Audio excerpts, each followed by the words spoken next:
Once upon a time, in a faraway land, there was a tiny village by the name of Kamiki. Legend tells of a horrible beast that threatened the residents. It also tells of the wolf that risked it all to protect them. Controlling the very fabric of existence, this wolf stood up against the beast many times its size and banished the darkness. This ethereal wolf's valiant act ushered in an era of tranquility. The villagers' hearts swelled with respect and adoration of the wolf.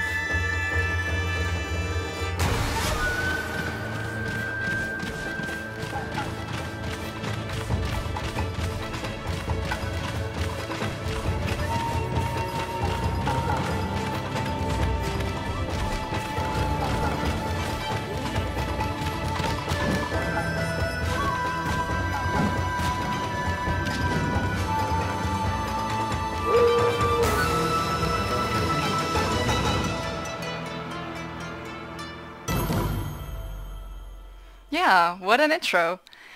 Anyway, this is Ōkami HD, one of the most beautiful games ever created in my humble opinion.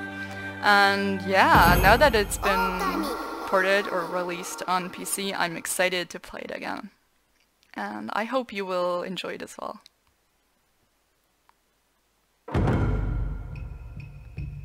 The intro is very long, but just stick around, you won't regret it. It's very well worth the wait.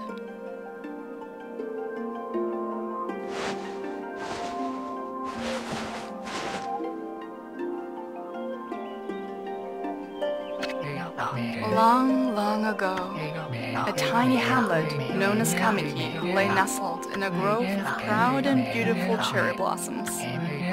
Each and every tree around the quiet burg was honored as a god. However, the village was not without its dark secrets.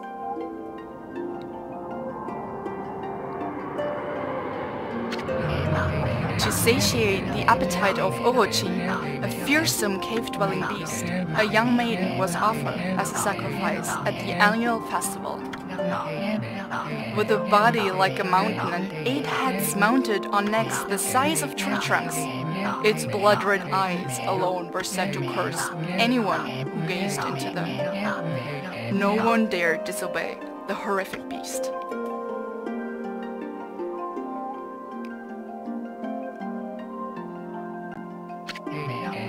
When the night of the sacrifice drew near, a mysterious white wolf appeared outside the village. This wolf, whose coat as brilliant as snow, was dubbed Shiranui. The wolf kept a watchful eye on anyone who ventured outside the village, and made a habit of patrolling the streets at night. People assumed the wolf to be a familiar of Ōkami.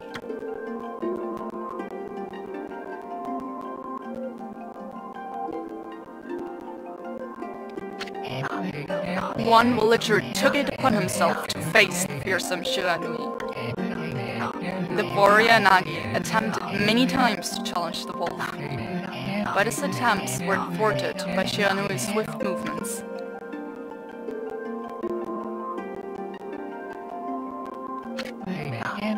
Before long, the night of the accursed festival had arrived.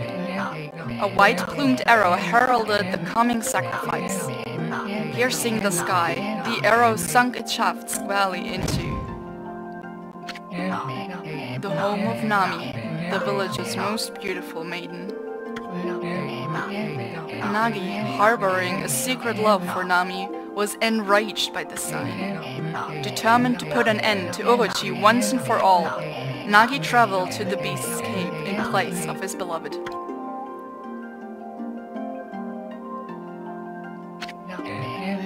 The Moon Cave, a place as dark as evil itself, served as Ōkami's home.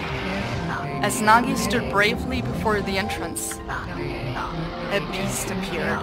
eyes glowing crimson upon 8 thrashing necks. Ōkami stood tall before him, anxious for another sacrifice. Nagi leapt with incredible grace, swinging his blade valiantly. On and on he sliced, well into the moonless night. But Ōkami's hide was like steel. The blade left nary a scratch.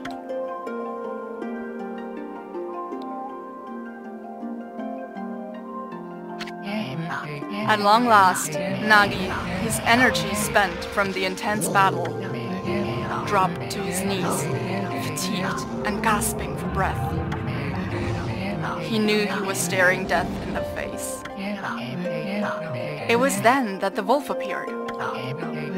As if to protect Nagi, it stood its ground before Ōkami. In the darkness of the cave, the wolf's coat shone brilliantly. Alas, it was Shiranui, the wolf that dwelt outside the village. Bearing its fearsome claws, Shiranui leapt toward Ōkami. Ōkami reared its terrifying head, readying its fangs for battle. The two beasts struggled wildly, thrashing in the darkness.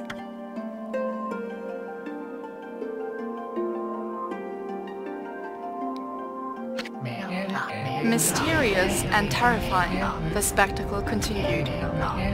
Shiranui summoned gusts of divine wind to counter Ōkami's flames.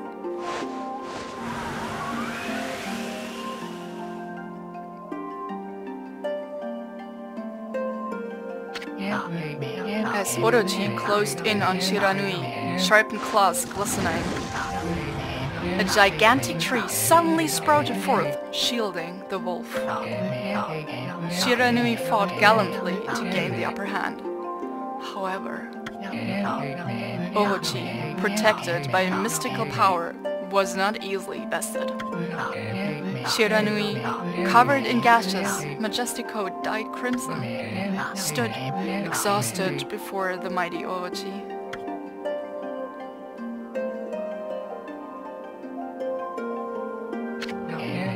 Ōkami saw a chance to strike what would be the final blow. But Shiranui refused to give in. With its last ounce of strength, the majestic wolf gazed heavenward and unleashed a mighty howl. Suddenly, the black clouds overhead dissipated.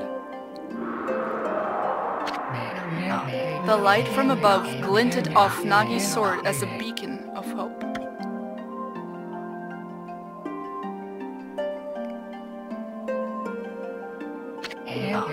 Guided by his sword, Nagi, who had been taken shelter in the shadows, stood proudly to face his adversary. Channeling all his strength into his scarred and battered arms, he leapt ferociously toward Ōkami, his sword poised high. The golden sword danced in his hands like a puppet on a string. One by one, Ōkami's fearsome heads separated from their owner.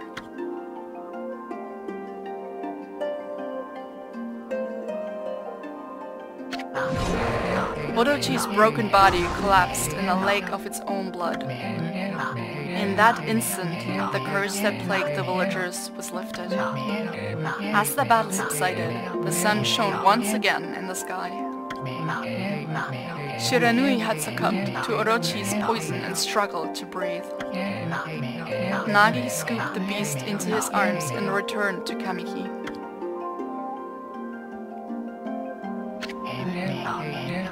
When they reached the village, Shiranui was no longer moving. The village elder gently stroked the wolf's head. In response, Shiranui let out a hoarse and pitiful bark. Then closed its eyes and drifted off, as if into slumber.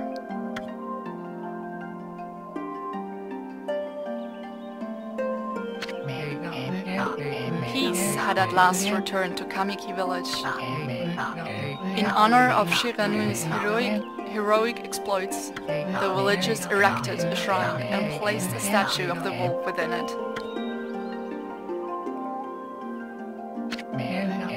Nagi's sword was christened Tsukuyomi and placed inside the moon cave. The villagers all looked forward to an age of endless peace. However, this is not the end of the story. There is more to this tale than most people know. 100 years had passed since Nagi and Shiranui's heroic exploits. It happened so quickly that no one in the village even took notice.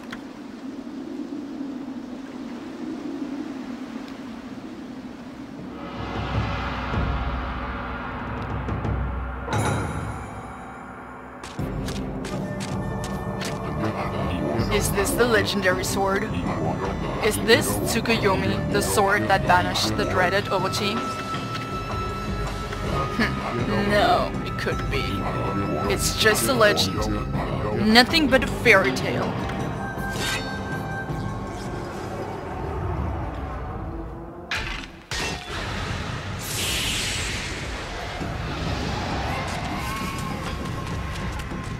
Run, Forrest, run!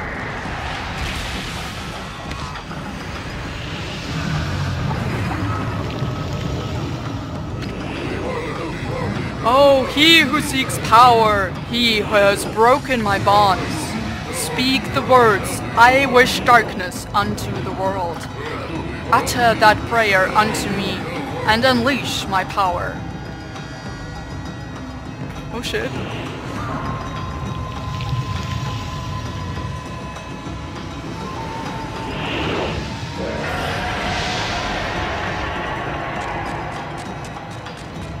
Yeah, you better run.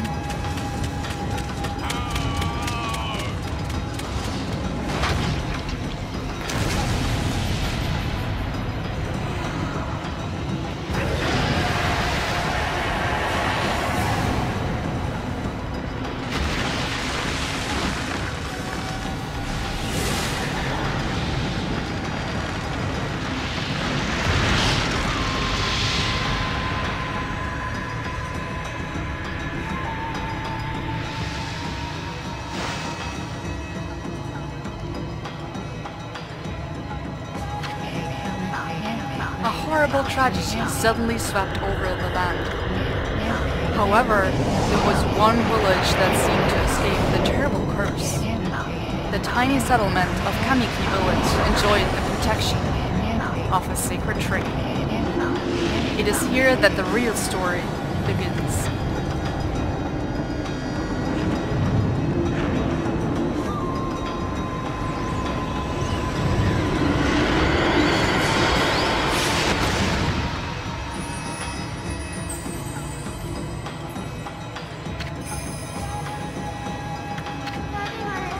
Troublesome. This is just like the ancient prophecy of doom. What has transpired to bring about such calamity?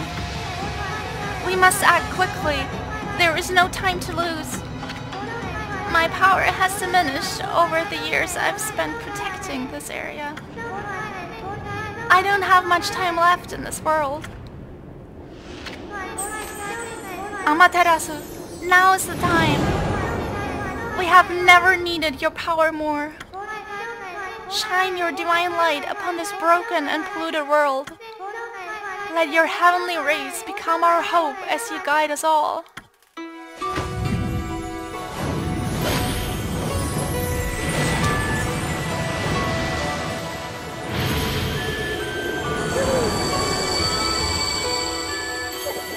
Oh, look at us.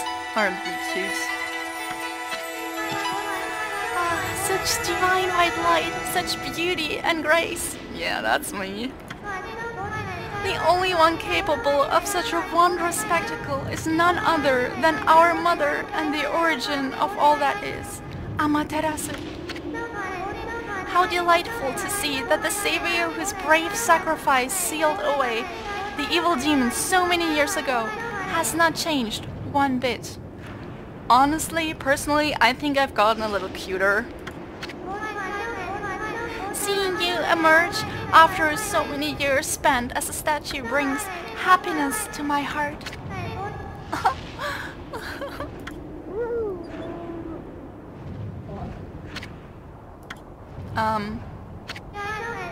Amaterasu, gaze above you and take in the condition of the sky. Since your untimely departure from our midst, the world has succumbed to devious and vicious beasts. They have ravaged our fine and bountiful country of Nippon, but never have the circumstances been worse than they are at this very moment. Please use your powers to banish the darkness and punish those who would do us harm. Huh? Oh, what is this? Has something stolen its way into my robe?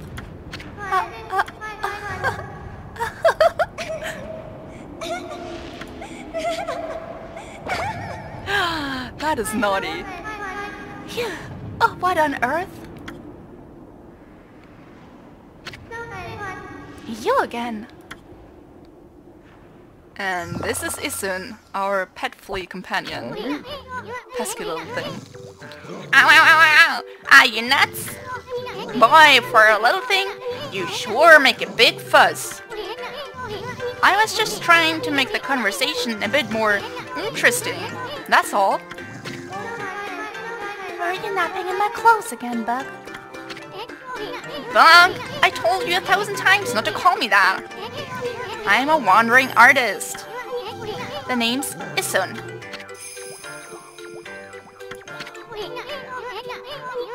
I'll show you just how great I am, and it won't be long till you're bowing before my great brush. That's an innuendo and a half. Yeah, the original is cuter. Well, what do you think? Even cuter than the real thing, no? No. What's with you, furball? You look kinda down in the dumps. Actually, you look kinda familiar. Got it! You look just like that statue of Shiranui. Whoa! What do you think you're doing? Are you crazy? A handsome guy like me should never be covered in wolf slobber. You'll regret messing with the great Isun. Don't make me use my prized sword, Dinkomaru, against you. Uh-oh. I think you guys have bigger things to worry about. What's that growling sound? And why so dark, anyway? Oh, great god Amaterasu. I've used all the power I have to protect Kamiki village. The village lives on. Their spirits lie encased in my fruit. What? Cut it free and the village will be reborn. I trust in you. I know that you will lead us down the right path. Only your awesome power can restore life to the world. The trees returned to normal, huh? That Sakuya girl sure said some weird stuff. The villagers' spirits are being kept inside the fruit. That's the fruit. That girl said that if you cut it down, the village will be restored. But it's awfully high up there. If you don't use some kind of a special power, there is no way you're gonna reach it. Good thing that we're a god. This darkness is really getting to me too. A lot can happen while you're taking a nap.